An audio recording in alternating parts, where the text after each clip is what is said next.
Pernah terfikir tak, macam mana pemangsa lautan yang paling power sekali boleh mati lemas? Dalam air pula tu. Bunyi macam tak masuk akal kan? Tapi itulah realiti hidup sesetengah jerung. Terus berenang atau mati. Kau tak salah dengar. Seekor ikan boleh mati lemas dekat rumah dia sendiri. Memang kedengaran mustahil, tapi inilah hakikat yang menakutkan yang dihadapi oleh beberapa spesies jerung. Inilah persoalan utamanya, macam mana logiknya benda ni boleh berlaku. Okey, untuk faham semua ni, kita kena bedah siasat sikit. Kita kena tengok macam mana mesin biologi yang luar biasa ni sebenarnya berfungsi.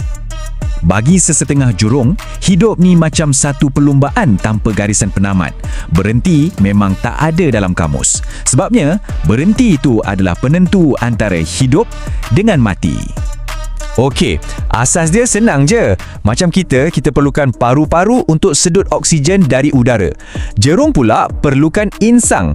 Insang ni tugas dia tapis oksigen daripada air, tapi ada satu syarat penting. Mesti ada aliran air yang berterusan.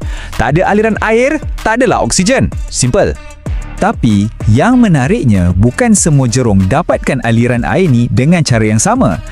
Dekat sinilah letaknya perbezaan besar yang menentukan sama ada seekor jerung tu boleh lepak-lepak santai atau kena terus berenang sampai bila-bila.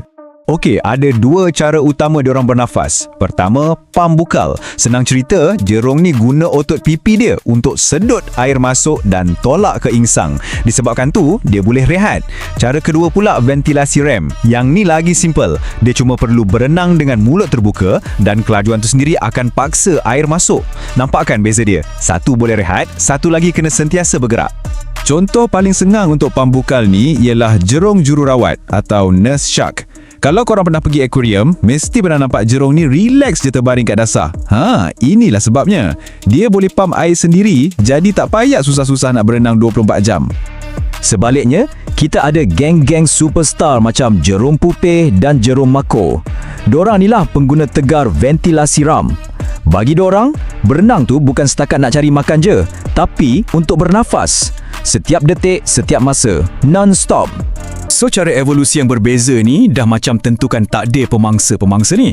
Tapi jangan salah faham tau, ini bukan satu kelemahan. Ini sebenarnya satu penghususan yang ekstrim.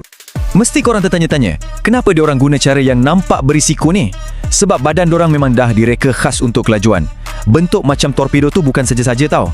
Ia menjadikan diorang pemburu yang sangat laju dan cekap di lautan terbuka, di mana pergerakan berterusan tu sebenarnya satu kelebihan besar. Dan inilah urutan maut yang akan jadi kalau diorang berhenti. Sebaik sahaja jurung ni berhenti bergerak, serta-merta rantaian ni bermula. Tak ada gerakan, maksudnya tak ada air. Tak ada air, tak ada oksigen. Dan akhirnya, ia membawa kepada kematian. Mati lemas. Okey, soalan paling logik akan timbul, kalau dah kena bergerak 24/7, macam mana pula diorang tidur? Adakah diorang tak pernah rehat langsung? Jawapannya memang luar biasa. Dorang tak tidur macam kita. Sebaliknya, dorang masuk satu mode macam autopilot. Kajian menunjukkan sebahagian otak dorang akan tidur, manakala bahagian lain akan terus kawal pergerakan renang. Ini membolehkan dorang dapat rehat yang cukup tanpa perlu berhenti bergerak dan tanpa berhenti bernafas. Gila kan? Semua ni membawa kita kepada persoalan yang lebih besar. Kenapa sistem yang nampak macam rapuh ni wujud? Sebab ia bukanlah satu kesilapan reka bentuk, tapi sebuah mahakarya evolusi. Nak bagi korang perspektif sikit, jerung ni dah wujud selama lebih 400 juta tahun. Mereka lagi tua daripada dinosaur. Mereka dah harungi macam-macam zaman kepupusan besar. Jelas sekali, cara hidup dorang ni sangat-sangat berjaya. Jadi, kesimpulannya, keperluan untuk terus bergerak ni bukanlah satu kelemahan. Ia adalah satu trade-off yang ekstrim.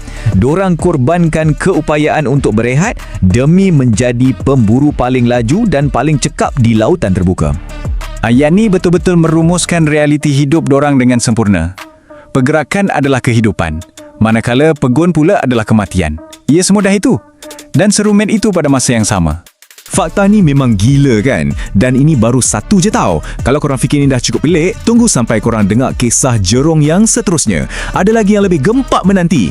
Nak tengok lebih banyak video menarik dan mind-blowing? Jom ke channel YouTube Wow Mind Blowing. Dan jangan lupa subscribe, okay? Love you guys!